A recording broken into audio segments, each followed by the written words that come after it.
Welcome everybody, my name is Ghost, and it is my pleasure to bring you all the information I've managed to gather about the upcoming expansion for Diablo 3, Reaper of Souls. Man, that sounds awesome.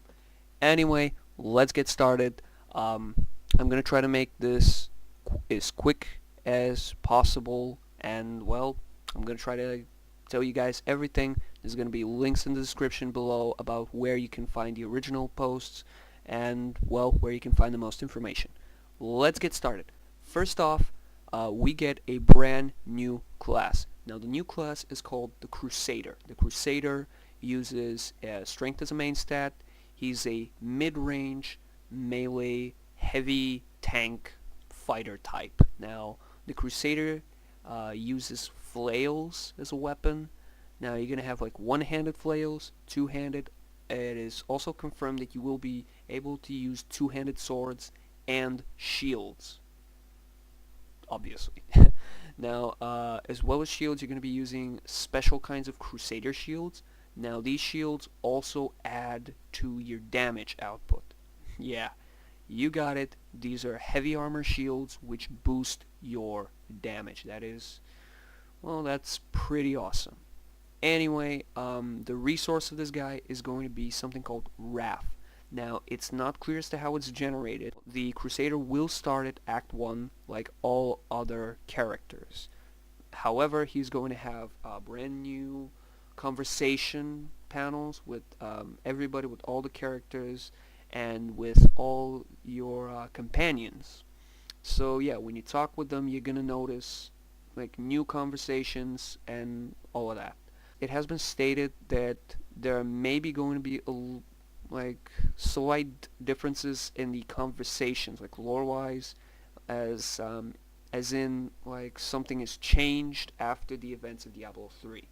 Now, moving on, the level cap has now been raised to level 70, up from the previous level 60. That means that all existing classes, and this is confirmed, will have new skills, new runes, and new passives. This is great to hear. It means that we will be having a lot more character development, and well, your maxed out character, it will no longer be maxed out. You're gonna have something to farm for, you're gonna have a little bit more excitement, and maybe something you've wanted and you've felt like was missing in your character's arsenal of skills.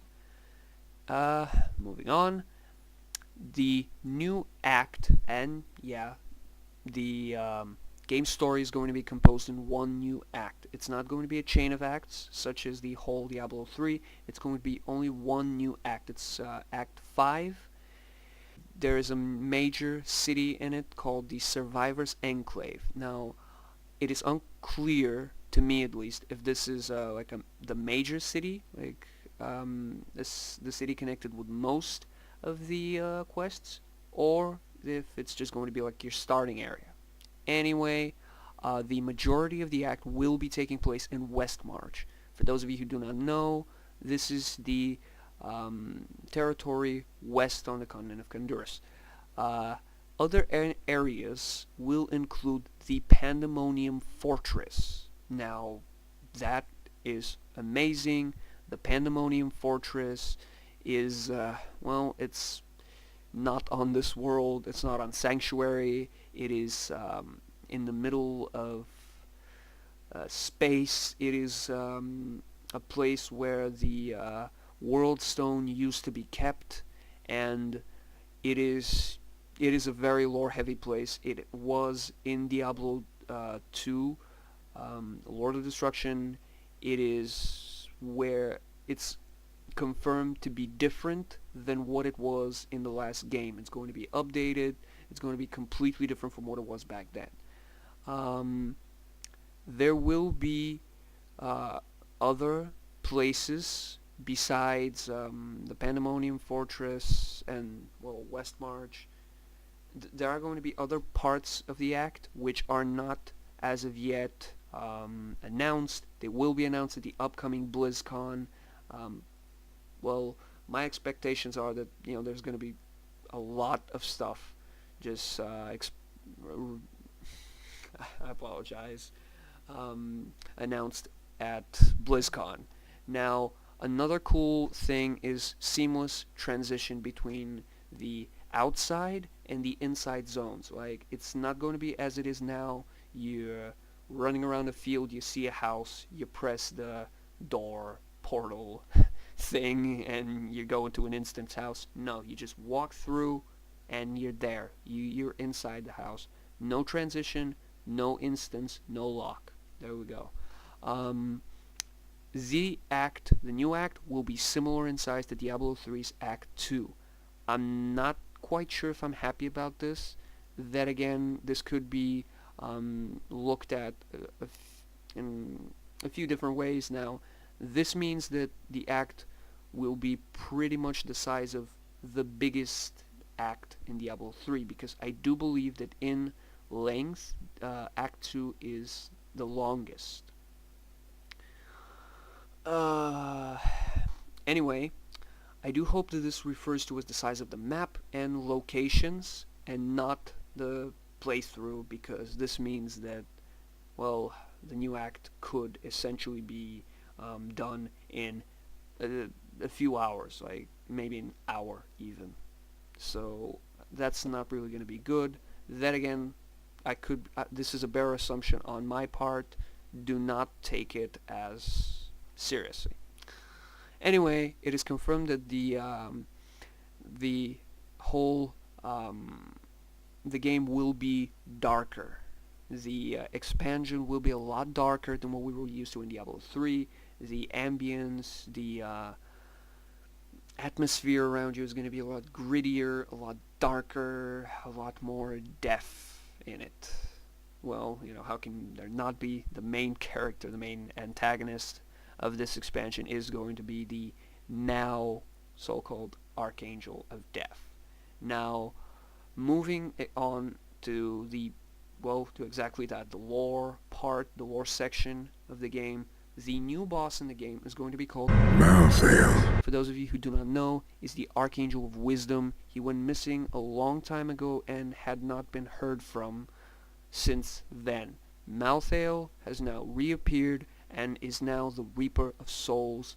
In the cinematic trailer, which the link for which I will post in the description below, he does not resemble the Archangel of Death. He has cast aside his iconic artifact, the Chalice of Wisdom, Saladar.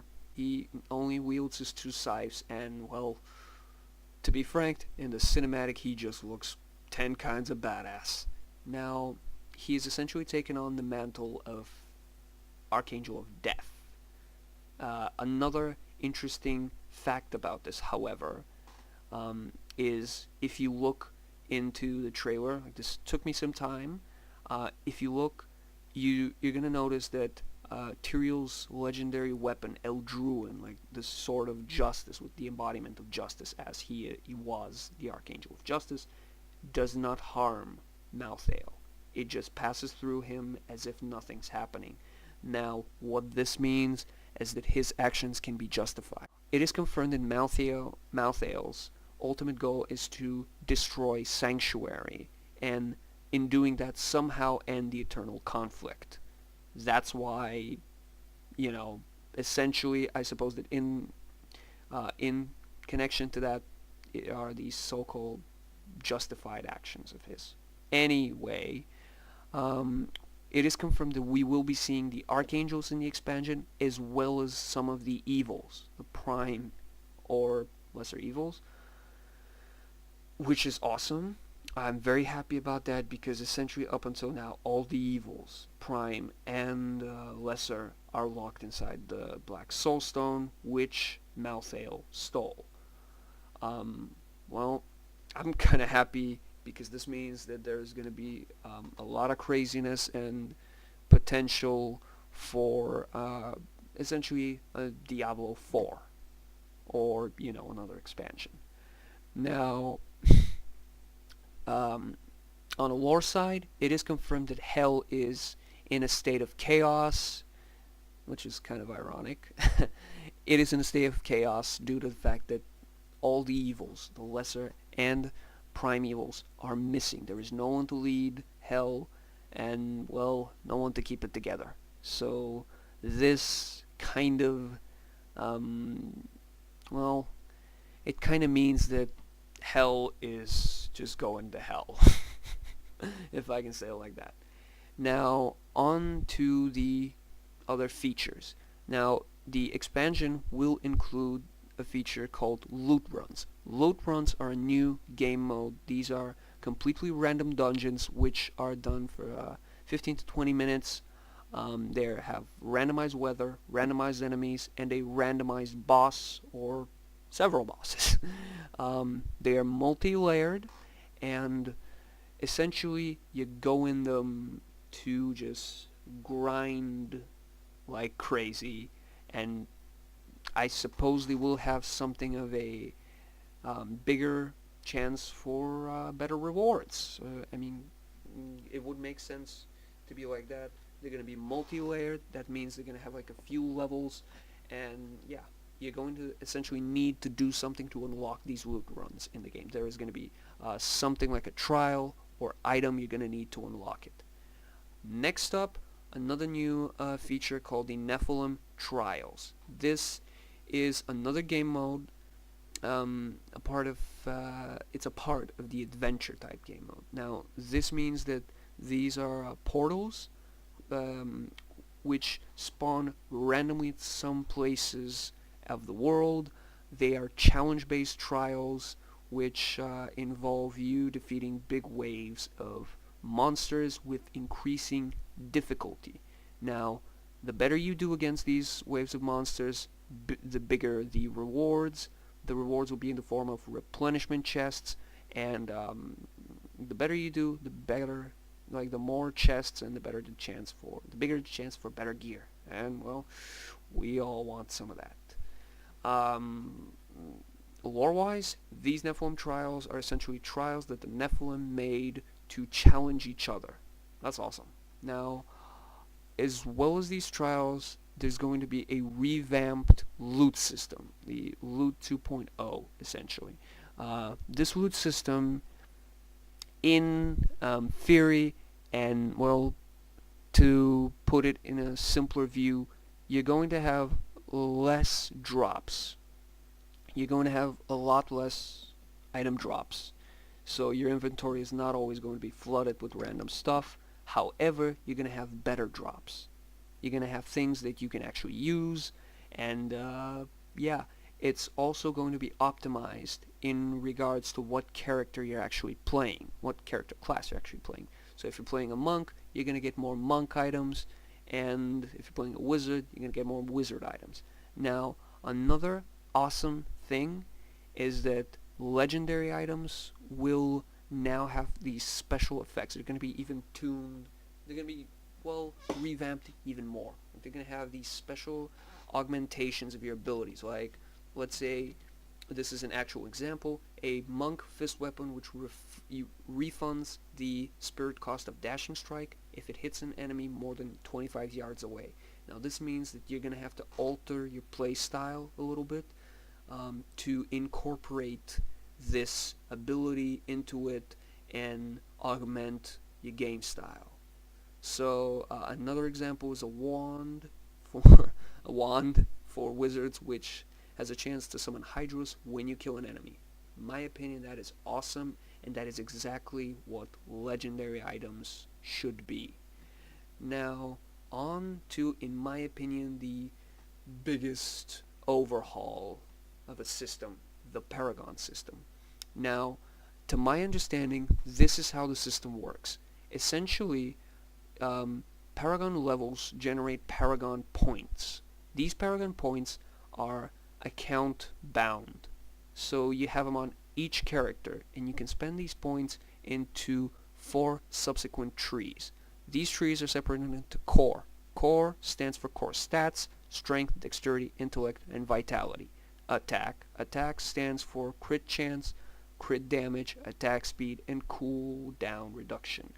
Defense stands for health, all resist, armor, dodge, and block chance. And of course utility, which stands for run speed, magic find, and gold pickup radius. Last one's not really impressive, but yeah, what you gonna do? Paragon points can be respect, which means that if you make a mistake, you don't have to worry. Each Paragon level adds 1 Paragon points to all your characters, and you can distribute them differently for every character. Now, these Paragon points will not be equal to the sum of all your Paragon levels on all your characters. So take note of that. They will be determined by your overall experience gained so far. The cap on Paragon levels has been removed, which means you can just go crazy with them, and the Paragon levels will be will be separate for normal and hardcore modes, meaning that if you're a hardcore player, you're essentially gonna have, I'd say, they're gonna have a stronger effect, and dying in hardcore will not take away any Paragon points. That is also a good thing to take note of. Now, another addition to the game will be a new artisan called the Mystic. He will have 2 abilities. The first one is to enchant an existing item. This means you will be able to re-roll in a specific stat or affix of a rare and legendary item. The player will choose said affix and will re-roll it, giving it a chance to get a better one. Or, if they change it up or more information on BlizzCon, probably switch it with another one. Another good thing is that this will bind said item to your account. That meaning that it will not be tradable or tradable by auction house or general. If you think that's a bad idea, you should kind of consider the situation with the end game right now. Anyway, the second ability of the Mystic will be the transmogrification. This will allow you to change the look of your item with, well, the look of another item. It will cost you a demonic essence and or rare and magical items. Now, in order to be transmogrified, items need to be unlocked. It is not clear as to how you will be able to do that. Now, as for the existing artisans, you will be getting for the Jewel Crafter a new type of gem called a diamond. Now, what it's going to actually be doing is giving all resist when put into armor, cooldown reduce when it's put in helmets, and damage to elites and weapons. There's going to be new recipes for jewelers, for the jeweler and the blacksmith. There are also going to be a lot of new monsters, new monster models, and something cool, a new monster behavior, such as example here, a ranged enemy that has the behavior of moving away while shooting at you. This is good. This makes monsters smarter, it makes them harder to deal with, and I'd say just plain better.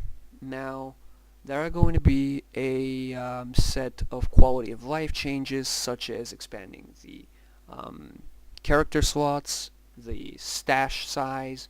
Also, something to take note of, every new boss you kill is a guaranteed legendary item drop. Not sure if I'm happy about that. I will discuss it in a future video. We'll have like a discussion thing, but as of now, I'm just stating my opinion. I'm not really sure if I'm happy about this. Anyway, on to the last part, the pre-expansion patch before the actual expansion. Yes. Anyway, will hold the new Paragon system, the loot system, loot runs, and Nephilim trials. That means that you will have access to these 4 plus sides without actually buying the expansion. And on a side note, the beta for the game should be starting this year, and the expansion will be coming out next year. Anyway, well, that's all the information which is circling around the internet for now. There are a bunch of interviews and a lot of coverage all over the internet and all over YouTube. You can go ahead and take a look. I'm gonna actually add some links for you guys to check out. So yeah, this has been Ghost. It's been my pleasure to bring you all this information. If you wanna keep posted, like this video, subscribe. I'm gonna actually keep you guys updated on anything in regarding the expansion. And yeah, it's been my pleasure. See you.